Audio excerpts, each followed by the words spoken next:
Vreau să vă arăt un pic cam cum mă pregătesc eu pentru sfârșitul de an și începutul de 2026. În timp ce alții fac bagaje pentru mers la munte, la petreceri sau în alte părți, eu fac bagaje pentru CES.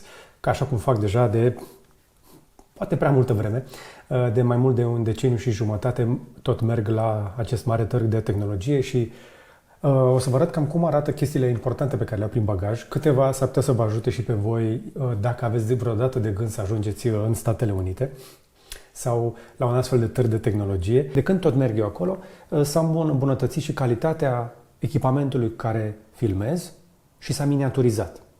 Pentru că la început mergeam cu camere mari, cred că la prima și la a doua deplasare am cărat echipament foarte, foarte greu singur pentru a putea transmite de acolo. E o poveste foarte dură, nu o să intru acum în ea. M-am întors cu 2 vertebre tasate, că am avut peste 40 de kilograme de echipament pe care îl căram fizic pe mine aproape în fiecare zi. Aceleași lucruri pe care le făceam cu 40 de kilograme pot să le fac cu un rucsac. Și hai să vedem ce punem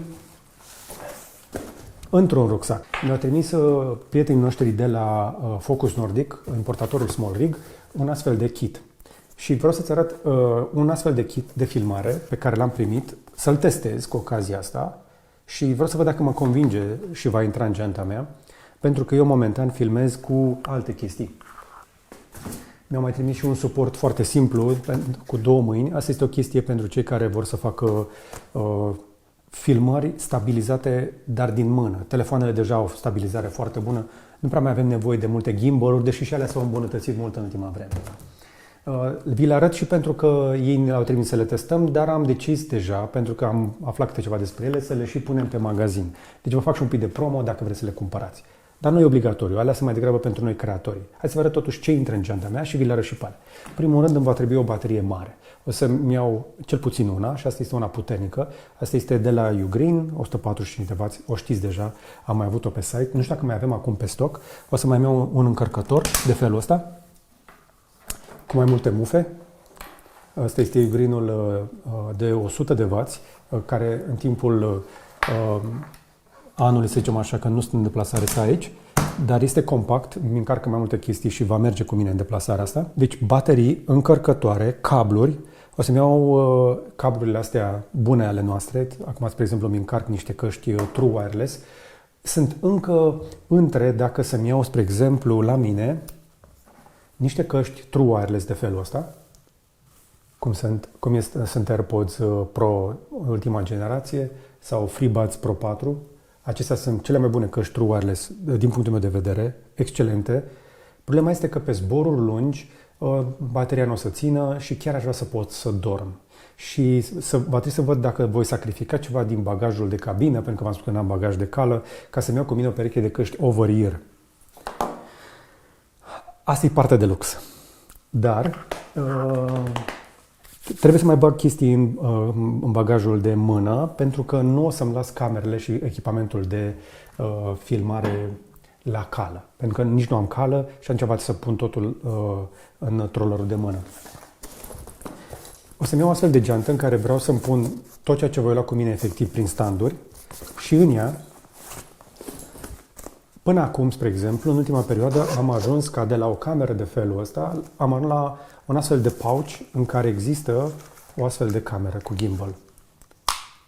Și chestia asta, nu știu dacă ai văzut-o, dar o folosesc deja foarte mulți creatori, am folosit-o și noi destul de mult pe parcursul ultimului an. Este o variantă solidă pentru a filma suficient de mult, bateria ține, are și gimbal și se poate conecta și cu lavaliere wireless. Pentru că aici apare o problemă. Pentru a avea sunet de calitate îți trebuie lavaliere wireless și, spre exemplu, noi am folosit foarte des aceste DJI-uri pentru că sunt compatibile foarte bine cu Osmo Pocket, dar mai există și de la HoloLens niște larcuri de foarte multe feluri. Folosim foarte des una la studio, le avem și pe alea listate pe site, nu vă mai spun despre ele, sunt excelente. Astea sunt o mică parte din lucrurile pe care le au la mine, dar îmi trebuie așadar baterii încărcătoare, cabluri, soluție de filmat, soluție de sunet. Chestia asta promite totuși să le rezolve pe toate lucrurile astea și vă spun cu toată sinceritatea că deși mi-a fost trimisă să o testez și să vă spun despre ea, Eu sunt destul de mare fan Smallrig pentru că nu sunt la prima tentativă. De fapt, noi am dorit să colaborăm cu ei, am deschis discuția și ne-au trimis să testăm asta. Am amânat până acum să nu-l desfac propriu-zis pentru că am vrut să văd exact ce impresie îmi dă la primul contact direct cu voi. Pentru că vreau să fie pe bune. Noi v-am spus că pentru GB, de fiecare dată când aducem lucruri, de multe ori inițiem noi, căutăm lucruri care ne plac, intrăm în vorbă cu ei, dar după aceea colaborăm. Și chestia asta, îmi băteam eu capul cu gentuța, asta vine deja cu geanta ei. Asta este o veste foarte bună. Chestia asta poate fi o soluție excelentă pentru târg. Pentru că poți să ți-o atârni de gât și poți să spui în ea tot ce trebuie. Hai să vedem ce avem în ea. Exact ce zice pe cutie, dar percepția de calitate pe care am observat-o este în continuare surprinzătoare. Pentru că mânerele seamănă un pic cu alea, însă pe mine mă interesează prima dată trepiedul ăsta. Ce vezi de aici este un trepied care funcționează și ca mâner și are și un cap cu bilă, cu prinderea asta NATO, nu știu cum îi se mai spune, dar care poate să prindă orice, poate să prindă și camera aia și picioare. Oh, ce-mi place! Picioarele astea au fricțiune destulă. Hai! Ăsta se simte mult mai solid, inclusiv chiar decât alea de la Manfrotto. Mamă! This is strong. I'm in love. Deja îmi place chestia asta. Trepiedul ăsta, așa cum îl vezi, este capabil să susțină și o cameră, dar și rigul pe care o să-l avem aici. Doar pentru ăsta deja merită o parte bună din bani, pentru că nu este ieftin. Kitul ăsta, spre exemplu, este pe site-ul nostru 1249 de lei. Dar nu vine doar cu acest trepied foarte solid, pe care poți să-l ridic, poți să-l cobor, ci vine și cu o lumină. Ia să vedem. Wow, ok. Ai nevoie de lumină, mai ales că vei filma și când este destul de întuneric. De aici poți să reglezi intensitatea. Și de aici poți să reglezi și temperatura de culoare. Pentru că nu vei vrea lumină rece, spre exemplu, seara, vei vrea lumină mai caldă. Îmi place lampa asta. E din plastic, dar este ușoară. Are și prinderea asta. Și are și mai are prinderi și pe lateral să mai prind și alte accesorii. Se conectează cu USB-C. Trebuie deja să o pun la încărcat. Să mă asigur că o să avem destulă baterie în ea. O altă chestie, avem un microfon direcțional cu ieșire jack pentru rigul nostru. Să ajungem și acolo. Avem mânerele astea foarte solide, strong, cu prinderi suplimentare, cu filet și fixări laterale din aluminiu și cu cauciuc. Două. Și piesa de rezistență.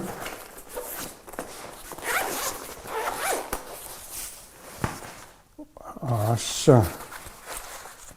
I love this. I love this. Ia uite, asta este șmecheria. Acesta este rigul pe care o să stea telefonul prins imediat, cu mânerele pe lateral, shock mount-ul pentru microfon,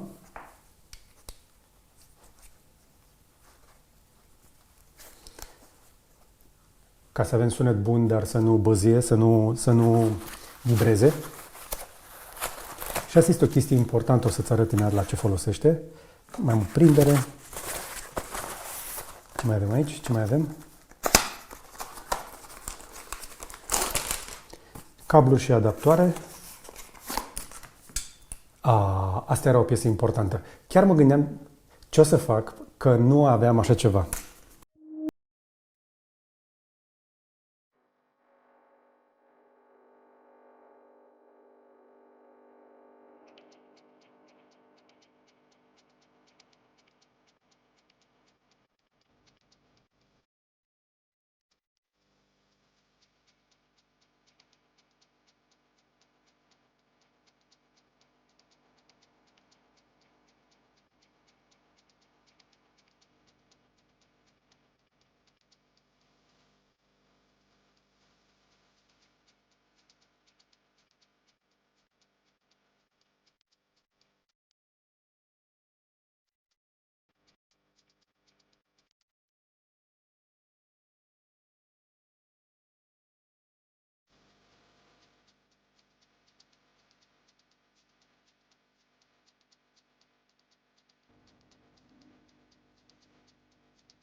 Dacă vrei așadar să afli mai mult despre acest rig, îl găsești la noi pe site cu Small Rig 3384. Asta este 5540 și este mai simplu, doar două mânere și cu o husă foarte solidă pentru iPhone 17 Pro. Există și versiune de 17 Pro Max. Îmi place ăsta, e foarte tare și o să meargă cu noi la CES. De acum îmi este clar. În deplasările unde voi putea totuși folosi, voi lua un bagaj de cală, o să vreau să iau acest Small Rig Potato Jet. Dacă n-ai mai văzut trepiedul ăsta înainte, îți garantez că vei fi surprins, pentru că eu am fost șocat. Până acum era doar un vis pentru noi, dar acum se pare că există, în sfârșit, un trepied hidraulic care să facă o chestie care arată cam așa.